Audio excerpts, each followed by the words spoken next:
મિત્રો, વિપક્ષના કોઈ માણસો એ પોલીસને દલાલ કે એમના માટે કોઈ આકરા શબ્દોનો પ્રયોગ કરે તો પોલીસને બહુ ચચરે છે અને ઘણીવાર તો એટલું ચચરતું હોય છે કે આઈપીએસ ઓફિસરોનું એસોસિએશન કોઈ નેતાની વિરુદ્ધમાં ચૂંટણી પંચને ફરિયાદ કરવા જતું હોય છે.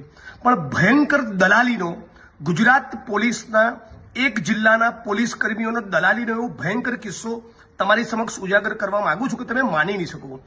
ગઈકાલે ગીર સોમનાથ જિલ્લાના કોડીનાર તાલુકા પંચાયતના કોંગ્રેસ પક્ષના 13 ઉમેદવારો પોતાની પત્ની, બાળકો, મા બાપ, ઘર પરિવારના લોકો સાથે દ્વારિકા દર્શન કરવા ગયા હતા. ત્યાં એક હોટલમાં રોકાયા હતા.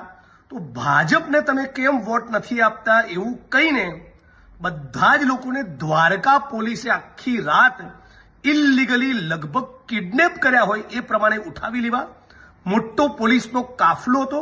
એ બધા લોકોને દ્વારકા પોલીસ ઉપાડી ગઈ. ગઈકાલથી કોંગ્રેસ પાર્ટીના મિત્રો એ સતત જિલ્લા પોલીસ વડાના બધા સાથે વાત કરવાનો કોશિશ કરી રહ્યા છે. એ માણસ બિલકુલ ફોન નથી ઉપાડતો. આખી રાત સુધી આ 13 ચૂંટાયેલા કોંગ્રેસના જનપ્રતિનિધિઓના પરિવારજનો ભયંકર ટેન્શનમાં રહ્યા. હું પોતે 1:45-2 વાગે સૂઈ ગયો છું. અમારા પ્રદેશ પ્રમુખ આખી રાત જાગતા રહ્યા. એટલે છેલ્લી કક્ષાની હરકત ઉપર રાજ્યની પોલીસ ઉતરી આવી છે.